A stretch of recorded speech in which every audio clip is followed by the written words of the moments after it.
नमस्ते। हाल ही में एक ऐसा अदालती फैसला आया है जो शायद दुनिया की सबसे पुरानी पर्वत श्रृंखलाओं में से एक अरावली का भविष्य ही बदल दे। तो आज हम इसी विवादास्पद फैसले की तह तक जाएंगे।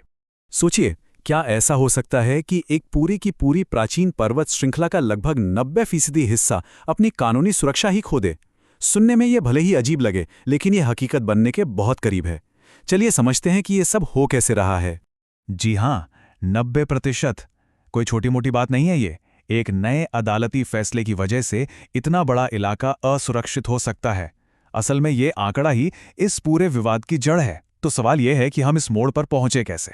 तो पहला सवाल, एक रेंज जो खतरे में है। आखिर कैसे एक कानूनी परिभाषा ने इतनी बड़ी राष्ट्रीय बहस छेड़ दी? देखिए, इस पूरे मसले की जड़ में एक बहुत ही सीधा सा सवाल है, लेकिन जिसके नतीजे बहुत पेचीदा हैं। और सवाल यह है कि कानूनी तौर पर अरावली पहाड़ी कहेंगे किसे?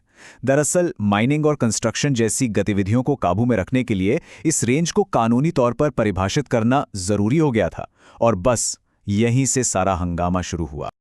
आगे बढ़ने से पहले ये समझना बहुत जरूरी है कि आखिर अरावली हमारे लिए इतनी जरूरी क्यों है। ये सिर्फ पहाड़ों का एक सिलसिला नहीं है, बल्कि ये एक तरह से हमारी इकोलॉजिकल लाइफलाइन है। अरावली रेंज ये पृथ्वी पर मौजूद सबसे पुरानी पर्वत श्रृंखलाओं में से एक है। ये दिल्ली से लेकर हरियाणा, राजस्थान और गुजरात तक फैली हुई है, और ये उत्तरी भारत के लिए एक बहुत ही जरूरी पर्यावरण कवच का काम करती है। तो अरावली के काम क्या क्या हैं? देखिए, ये थार रेगिस्तान से आने वाली धूल भरी आंधियों को रोकती है, एक नेचुरल बैरियर की तरह। ये ग्राउंड वाटर को रिचार्ज करने में बहुत मदद करती है, जो पानी के लिए कितना जरूरी हम सब जानते हैं।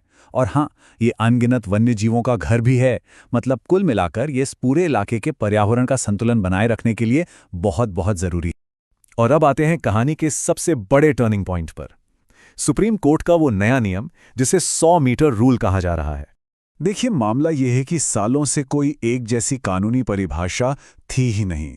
इस वजह से अलग अलग राज्यों में जमीन के इस्तेमाल और माइनिंग को लेकर हमेशा झगड़े होते रहते थे। तो अदालत का ये जो फैसला आया, वो असल में इसी समस्या को सुलझाने की एक कोशिश थी। तो नई परिभाषा क्या है?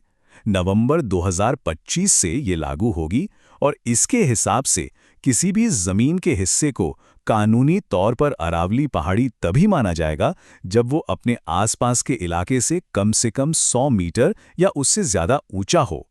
और बात सिर्फ एक पहाड़ी की नहीं है। एक पूरी रेंज को कानूनी तौर पर कैसे बनाया जाएगा?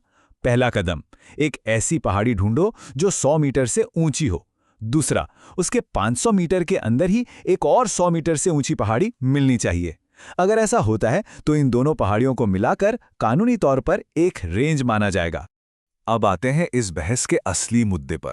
मतलब एक वैज्ञानिक दिखने वाला नियम समाज में इतना बड़ा बवाल क्यों मचा रहा है? यहां पर हमें दो अलग अलग पक्ष देखने को मिलते हैं। एक तरफ है सरकार और अदालत का नजरिया। उनका कहना है कि इससे एक जैसी वैज्ञानिक परिभाषा मिलेगी जिससे कानून लागू करना आसान होगा। उनका यह भी मानना है कि एक नया मैनेजमेंट प्लान बनाया जाएगा जो इकोलॉजी और कानूनी माइनिंग के बीच एक बैलेंस बनाएगा। अब दूसरी तरफ हैं आलोचक और एक्टिविस्ट। उनकी सबसे बड़ी चिंता यह है कि ये नियम 100 मीटर से कम ऊंची पहाड़ियों के इकोलॉजिकल महत्व को पूरी तरह से नजरअंदाज कर देता है।